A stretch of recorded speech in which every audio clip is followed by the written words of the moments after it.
Masuk kata apa? Masuk dah. Sudah bang. Halo, halo kak. Masuk. Bentuk lagi.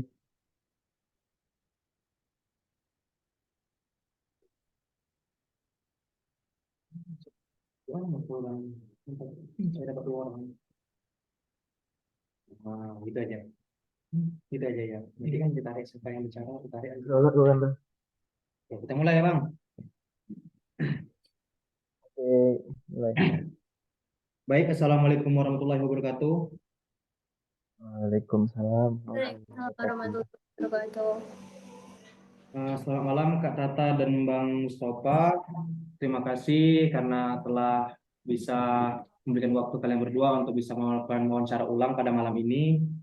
Sebelum itu, sebelum kita melakukan sesi wawancara, alangkah lebih baiknya pada Kak Tata atau Bang Tova untuk melakukan perkenalan lebih dahulu. Lebih dulu kan pada Kak Tata mungkin. Ya. Assalamualaikum warahmatullahi wabarakatuh. Waalaikumsalam warahmatullahi wabarakatuh. Perkenalkan, nama saya Zata Yunita Oftaria, biasa dipanggil Tata. Saya dari angkatan pertama. Lanjut pada Bang Tova.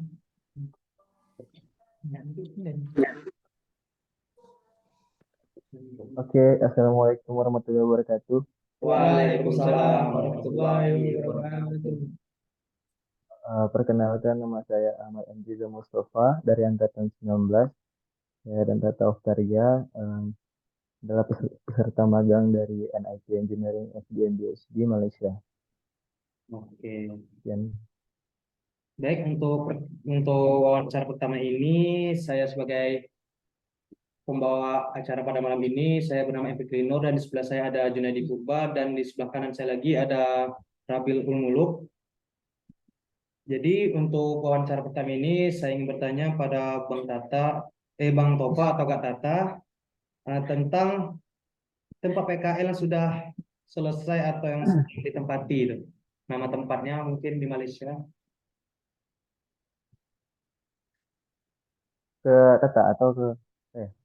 Dari abang dulu mungkin boleh bang? Ya, boleh. Kalau tempat magangnya itu nama tempatnya NIT Engineering SDNDSD atau Sendirian Berhad. Lokasinya di Selangor, Shah Ya. Alam. Terus apa? Dia itu sebuah perusahaan yang bergerak di bidang kalibrasi ataupun PPM dan ISP pada di rumah sakit lah seperti itu. Oke. Pertanyaan ini boleh Bang Tata dijawab itu, Bang Topa dijawab juga sama Kak Tata dijawab juga.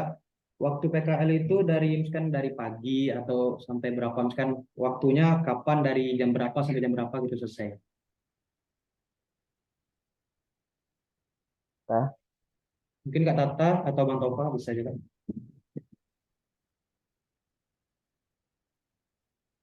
Tata. Oke.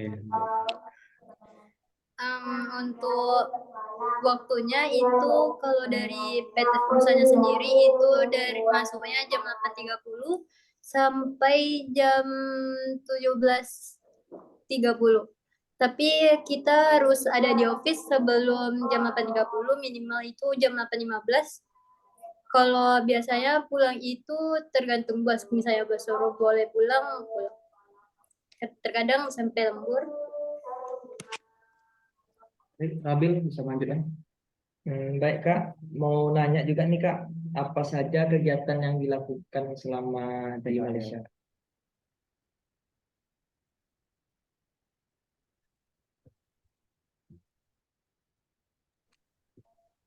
Untuk kegiatan di situ ada kalibrasi, kalau di sana dipanggilnya IPM, untuk alat tester atau alat kesehatan, kemudian ada data analisa, terus ada perbaikan, kemudian kayak penjualan spare part, misalnya kayak valve gitu untuk Speakmo, Kemudian ada power code dan lainnya. Baik, pertanyaan selanjutnya Kak, apa saja alat kesehatan yang ditemui selama PKL gitu kan? Atau Bang Tata bisa, Bang Tova bisa.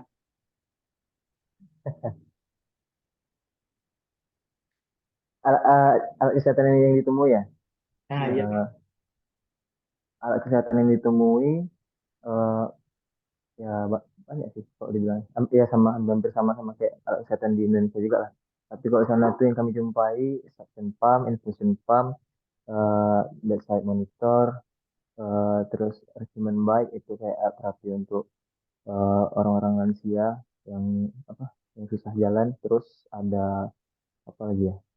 Eh, traction traction apa? Banyak ya, Teh? Lupa juga nama-nama.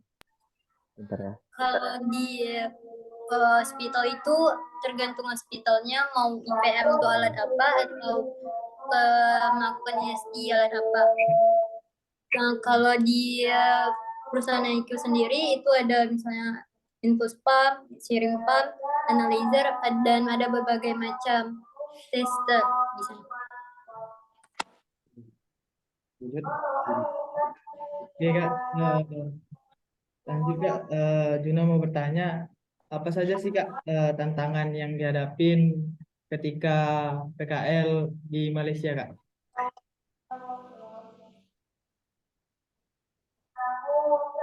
Tantangan itu ada untuk kita, pertama kita harus paham untuk melakukan data analisis, terus kemudian kita harus cepat menyelesaikan tugas yang diberikan oleh bos.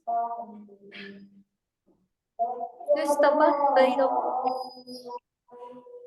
Oh, Em, tangannya kalau dari sudut pandang saya ini harus capable dalam berbahasa Inggris, terus juga capable dalam apa menggunakan rumus ataupun mengerjakan soal-soal yang menggunakan rumus matematika. Karena kalau perusahaan NIT Engineering ini dia tuh lebih fokus ke data analisis, bukan lebih fokus tapi ya mereka kayak mengutamakan data analisis dari hasil pengukuran kita di rumah sakit itu. Jadi nanti datanya diolah, terus mereka tuh emang benar-benar detail lah dalam mengolah datanya. Ya, table-table apa ketidakpastian pengukuran tuh kalau biasanya kan kita nggak tahu nih, nanti mungkin kalian bakal belajar juga kan. Tapi kalau kami kan sebelumnya nggak tahu yang tabel yang ini nih, yang ini nih hasilnya itu dapat dari mana, yang tabel yang ini nih dapat dari mana, tabel dari correction tuh dapat dari mana dia dapat gitu nilainya tuh. Tapi kalau di NIT Engineering ini dia harus benar-benar bisa harus tahu dari mana semua hasil table-table tuh. Jadi kalau kalau emang apa eh, itu dari segi perusahaannya lah. Kalau yang kedua dari segi eh, hidup di sana tuh kayak inilah kayak ya mungkin perbedaan mata uang contoh. Kalau mata uang sana tuh eh, lebih tinggi daripada di Indonesia kan, jadi kita kalau makan tuh agak lebih mahal dikit lah.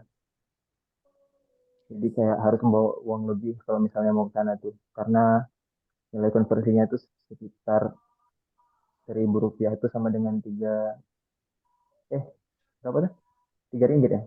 Sering gitu. Kayak mana sih maksudnya? Sering Sering dari gitu. 1 ringgit itu sama dengan satu ringgit itu Rp3.000 gitu, Rp3.500. Terus perbedaan waktunya juga lebih cepat 1 jam daripada di Indonesia. Gitu lah kira-kira. Mungkin ada tambahan dari Kak Tatanya? Tantangannya tuh kalau ada panggilan ISC atau IPM tuh kita harus misalnya mengerjakan di rumah sakit, waktunya tuh kayak IST misalnya sampai lebih kurang 15 menit. Jadi kita harus betul-betul step by stepnya kita harus tahu gitu. Jadi harus cepat. Sampai di rumah sakitnya juga kita harus on time, nggak boleh sampai itunya menunggu lah, orang rumah sakitnya menunggu, elektromedis yang di rumah sakit. Baik, Kak. Eh, apa saja sih Kak alat-alat yang lama gitu dalam pengukuran kayak IST-nya gitu. Contoh alat-alatnya gitu.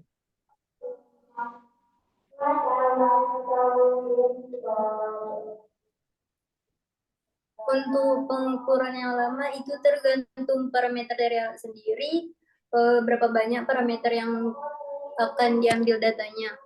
Yang seperti patient monitor, contohnya di patient monitor itu ada beberapa parameter yang harus kita cek. Jadi untuk satu parameter itu misalnya NBP itu dilakukan 6 kali pengukuran, terus misalnya kalau untuk selanjutnya itu memakan waktu yang lama. Oke, lanjut Kak. Apa saja sih Kak manfaat yang didapatkan dalam kegiatan PKL tersebut gitu Kak? Sama Abang. Manfaatnya, Ya. manfaatnya banyak, banyak kali. Kalau dibilang manfaatnya tuh banyak. Kalau dibilangnya, yang pertama tuh kita lebih paham lah perbedaan dari prosedur kalibrasi alat kesehatan di Indonesia dengan Malaysia. Kalau di Indonesia kita ngelakuin kalibrasi pada tester dan juga pada alat kesehatannya. Tapi kalau di Malaysia tuh mereka nggak buat mereka cuma buat kalibrasi di tester aja, tapi di apa di alat kesehatannya mereka cuma buat kayak kualitatif tes aja sama electrical safety testing aja paling kalau di Malaysia. Terus yang kedua, kita lebih paham kalau dari segi NIC engineering ini kita lebih paham tentang uncertainty measurement lah, karena jadi kita lebih ngerti cara menganalisis data dari hasil kalibrasi kita. Terus yang ketiga, dapat pengalaman buat dikirim-kirim ke rumah sakit yang ada di sana gitu kan. Karena beda-beda lah kalau di rumah sakit sini sama di sana itu kan beda caranya kan. Kalau di sana tuh suasananya beda lah, cara bekerja beda, orang-orangnya, cara berbicaranya orang di sana juga beda.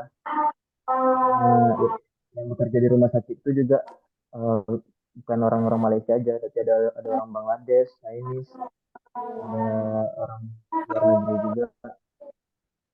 Terus yang keempatnya ada pengalaman liburan juga lah, bisa keliling Malaysia, terus ke Thailand juga kan. Mungkin kalau dari saya itu sih.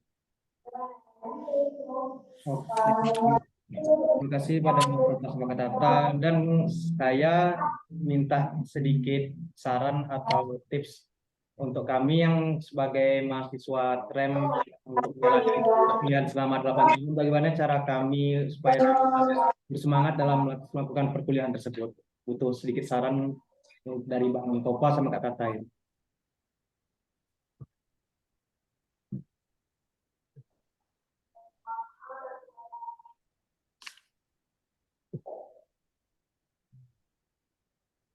Tah, atau aku?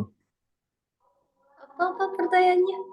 Pertanyaannya Kak, saya sebagai pembawa acara pertama di sini meminta tips atau saran dari Kak Tata ataupun Bang Topa supaya kami melakukan perkuliahan selama 8 semester ini, gimana caranya kami bisa lulus dengan nilai semaksimal mungkin. Oh, ya. Tipsnya itu misalnya kalian ada tugas itu harus dikerjain, dikumpulkan.